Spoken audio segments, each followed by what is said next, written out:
All right, we'll start with Rashawn Haylock with KTLA and Spectrum Sportsnet. Hey, Sydney. What are you most looking to accomplish during this training camp?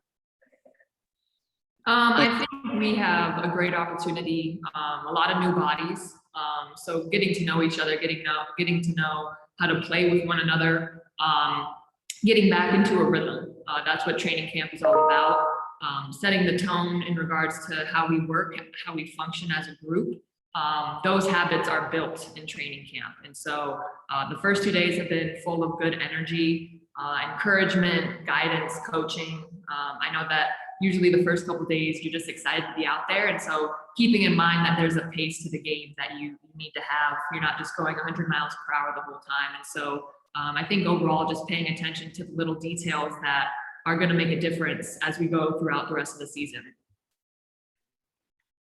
Thanks, Rashawn. We'll go over to Sabrina Merchant with SB Nation.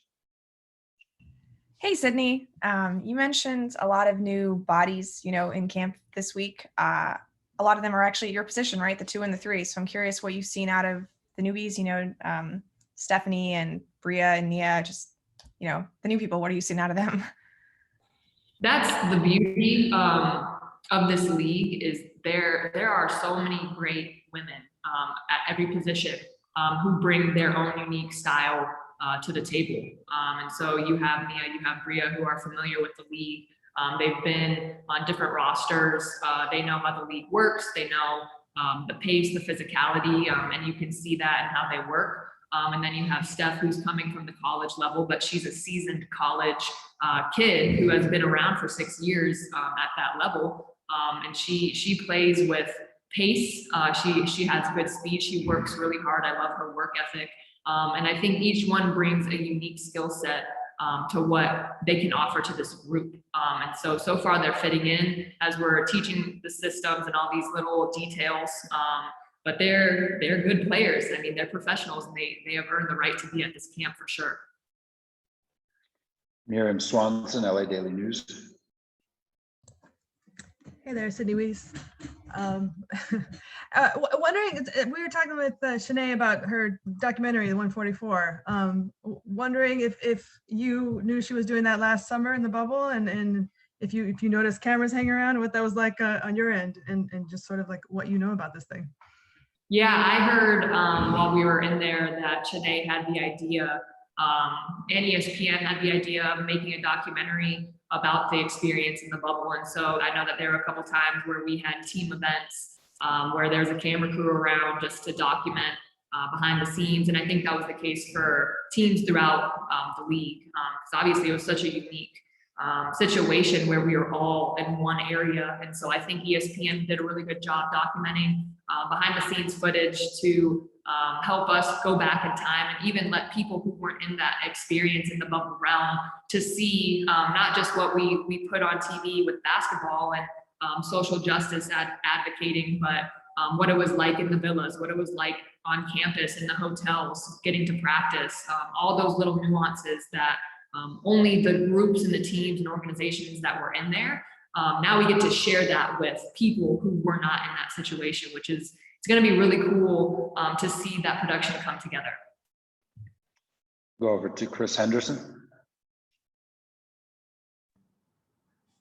Hello, Sydney, and hope everything goes well for you this season. I have a question. So the 25th anniversary for the WNBA, they're going to city jerseys. I got to ask you, what do you think about the Spark City jerseys? What do you think about the team jerseys that you guys are implementing? Nike did an amazing job with all the jerseys for all the teams. I heard that we were going to have 3 jerseys this season, and I thought they were just going to add a jersey onto our other 2. So to see completely new designs, out of the box styles, there's flair to them, there's swag to them, they're unique for each city, for each team. I think they tell a story. And so I love ours because I think it's a mixture of classic LA Sparks into the new era of what we're bringing to the table this year going forward. And so I love it. I personally wish there was a little bit more teal. I've always been a fan of the teal, but I'm not going to complain. I love the black. I love the purple. Obviously the gold is legendary. And so I'm looking forward to wearing those this season for sure. We have time for two more today. We'll go to Brady Klopfer with SB Nation. Hey, Sid. I'm wondering, your first few years in the league, kind of some obstacles with the injury, you had coaching changes, inconsistent playing time and whatnot. And now you're in your third year with Fisher, and your role kind of solidified a bit last year, especially with so many new players at camp. What's it feel like for you to kind of be the veteran in terms of knowing the system, being used to Coach Fisher, and how comfortable do you feel? I think I'm in that I'm not necessarily a veteran yet. When we were introducing ourselves to the group, I looked to our veterans and I said, I'm in my 5th year. Does that make me a vet? And they all said no. So I am not going to take that title yet. I'm still learning. I'm still growing. We have a lot of great vets that I look up to.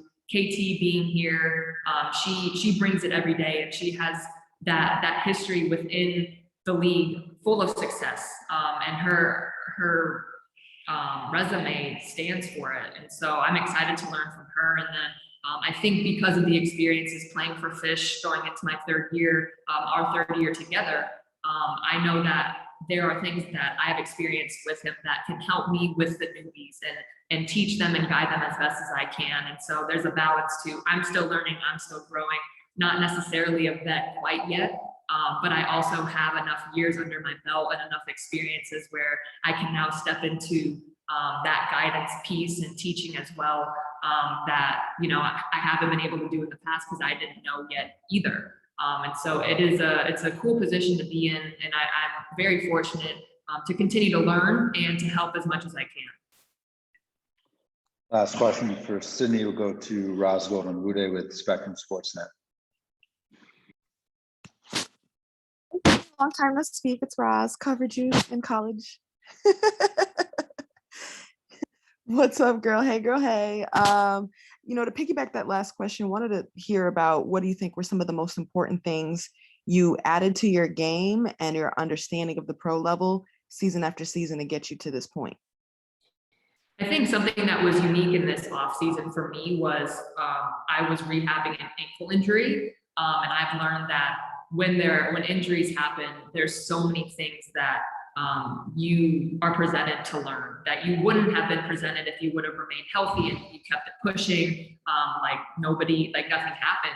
And so I was able to take a step back from going overseas to really focus on starting from the ground up, teaching myself how to move properly, to move more efficiently. Obviously, you're rehabbing and making sure your ankle is taken care of, but with that, it's like you're resetting your body.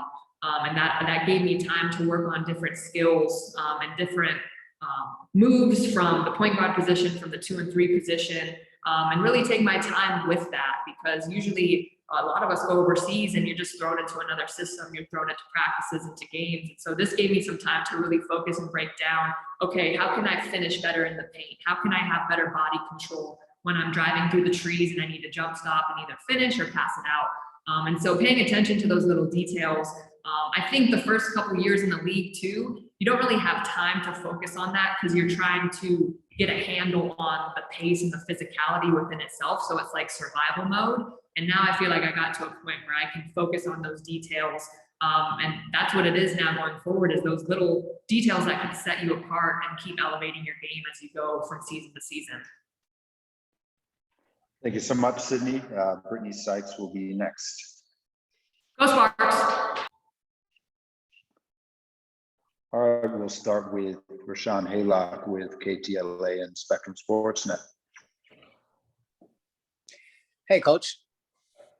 Just from a competition standpoint, where are you now with that in terms of, individual battles, position battles, and I guess when do you expect maybe that ramp up to happen, for your better evaluation to take place? Yeah, on Wednesday, that would be, I think, the day to start giving us a chance to more closely evaluate, some of the competitive nature in terms of players getting to, get after it against each other in physical settings. We've really, tried to keep the activities really focused on, you know, again, building connection, you know, understanding each other, you know, players learning, you know, each other's personality and energy and, you know, how we get along on the court, the way she likes to receive passes, you know, who can shoot, who can dribble, just really understanding one another. And we feel like that's been great these first couple of days, all the activities. Mentioned yesterday about our, you know, from the performance side in terms of just our overall strength and conditioning levels is a high priority for us this season. So we're, you know, we're building that into what we're doing every day. So Wednesday will, you know, be a more, you know, competitive type of day in terms of the question you're asking. And, you know, we'll start to see how, you know, different pieces fit together and where things, you know, we'll start to look from a lineup perspective and some things that we want to have in place by the time we get to any opportunities we'd have to play, you know, preseason game. Thanks. We'll go over to Sabrina Merchant, SB Nation. Hey, Derek. I know that you obviously had a lot of time to scout your rookies heading into the draft, but it was a weird situation where I'm sure you didn't get to see them as much in person as you might have in other years. So I'm curious, what stands out to you, like seeing them in the flesh, you know, among these rookies that you've brought into this year's training camp? Yeah, definitely learning, you know, more than, you know, what you can study on video, you know, game situations, you know, conversations with coaches. You know, it doesn't always speak to, you know, who a player actually is, and, you know, not just in her game, but who she is as a person. You know, her day-to-day work ethic, the way she approaches doing something that she loves to do. So, you know, everyone's been great. You know, I think Jasmine and Stephanie have been, you know, fantastic, just in terms of like how hard they work, you know, the way they listen and are attentive to what we're trying to do. And, you know, it's not easy to go from, you know, playing in the NCAA tournament and, you know, less than a month ago, and then all of a sudden you're in a professional training camp, you know, and so they've all done a good job. But we're learning a lot more every day, every rep. You know, we get a chance to see the things that they actually are capable of doing that maybe didn't show up on video, and we've been positively, pleasantly surprised so far. Go to Brady Klopp for SB Nation. Hey, Derek. Hey, Brady. I'm wondering, you have so many new players this year, even more so than in the last few years. And if I'm remembering correctly, I think NECA and Sid are the only players who have been in all 3 training camps with you at this point. Yes. What are the challenges there with trying to incorporate so many new players? How do you go about that? How do you get people up to speed and still prioritize roster decisions, but also getting the team ready for opening day? Yeah, no, it's a great question. I think, you know, the challenges in some ways are, yes, the newness in terms of the trust and the connection and, you know, the chemistry and camaraderie that starts to build over time. You know, when you have players that have spent some time together, you know, those things are natural. Like, you know, if you have years together, there are things you don't necessarily have to say. You know, your teammate just understands that about you. And you know, we're going to have to, you know, give ourselves some time to build those things in. But for us, we're more so viewing it as opportunities, you know, to build new and to approach things differently. And, you know, we were specific about the players we targeted in free agency and in the draft that could better speak to the way we want to be able to play. And so we're kind of excited actually about, you know, the new faces and the new players because they present more opportunities for us to do some of the things that we want to do. And because of the people that they are and the way they carry themselves, our gym is popping. Like it's just a lot of energy, and the first couple of days, you kind of expect that. So that'll start to probably change a little bit on Wednesday, because everybody knows who's here, and it won't be easy to make the final decisions that we'll have to make, and you can tell that everybody's quite aware of that. So it's a positive. I think at the end of the day, your question, that newness is a positive for us, and we're not seeing it as a challenge. And I think from a coaching perspective, it's exciting because it allows for us to expand on some of the things that we wanted to do, that we feel like these new players give us the chance to explore more. So 2 more per coach today. We'll go to Chris Camella with Nightcast Media. Hey, Coach, how are you today? Good, Chris. How are you? Doing well, sir. I wanted to kind of do a different take. I noticed a lot of baseball teams in recent years, they like to stockpile, especially during spring training, a certain type of position to create competition.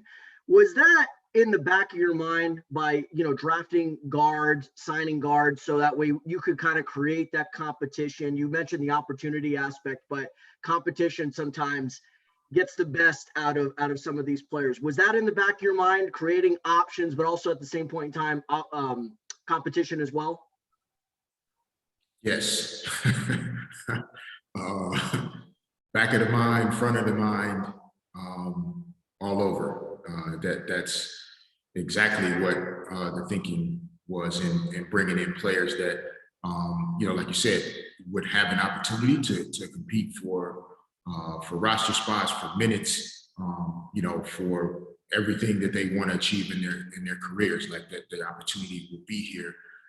But it was very intentional to, like you said, to add multiple players that can do multiple things, that are similar in size, similar in potential versatility and upside, so that we can do the things that we really envision doing offensively and defensively.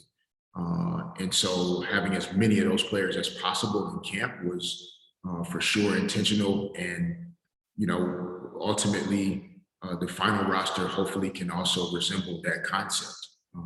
But, we'll have to see once we start competing a little bit more, get some players into some game situations and, things that they'll see in their professional careers, then we'll get a better feel for who's ready to do that sooner rather than later. Last one for Coach. We'll go over to Roz Golden-Rude with Spectrum Sportsnet. Hey, Coach, how you doing? Hey, Roz, how you doing today? Good, thank you. I was just curious. I know it's early, but who's been most talkative? Who are some big talkers so far? And what are you seeing emerge around leadership core? Oh man, we have a lot of talkers actually, which is good. From Erica Wheeler, who her personality, just shines through everything that she does. She is not hesitant to say what she's thinking and how she's feeling, whether it's about her own performance and accountability or her teammates.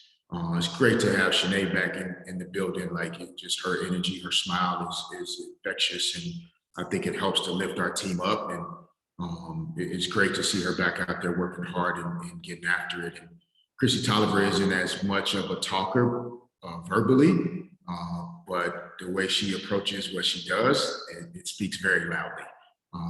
She's like a machine, and she's very intentional about every move that she makes, the way she dribbles the ball, the way she shoots it, how she comes off a screen. Like all of those things are communicating to her teammates, how this should look. People expect Nneka to communicate a lot, but Nneka's always been very specific about when she wants to communicate. So we have that there. But I mean, Simone Augustus, Coop. The list goes on. I'm sure I'm forgetting a couple other people, but like our gym is really filled with just great, phenomenal like basketball players, but also really good people.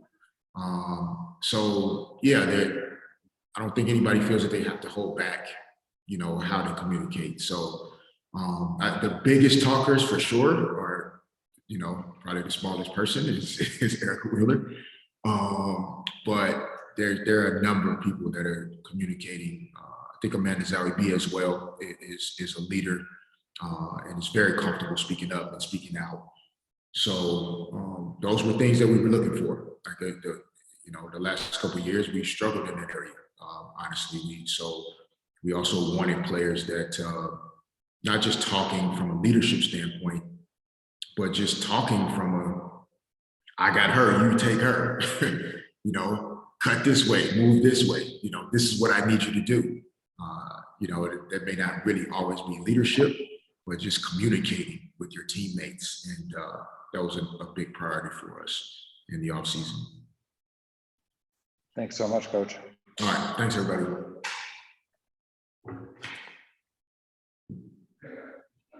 All right, questions for Brittney Sykes. We'll start with John W. Davis with Winsider.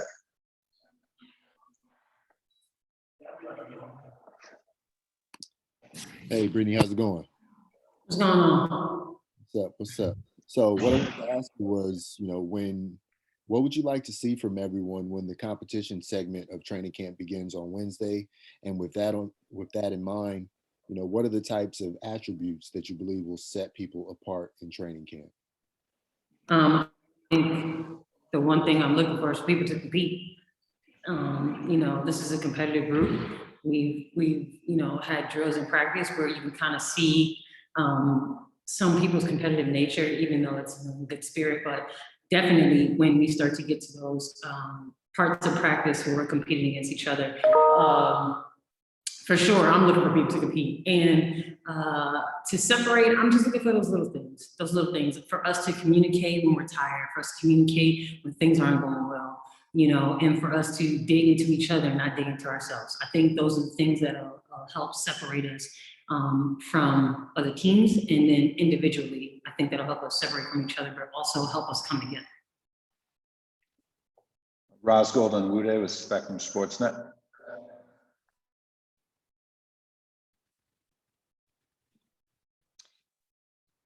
Hey, how you doing, Coach? Coach had told us one of his big goals was to see everybody coming together, getting connected and getting to know each other. What are the ways the players have been able to do that this season? Even still with some of the pandemic stuff still happening here, you know, what are the things y'all trying to do early?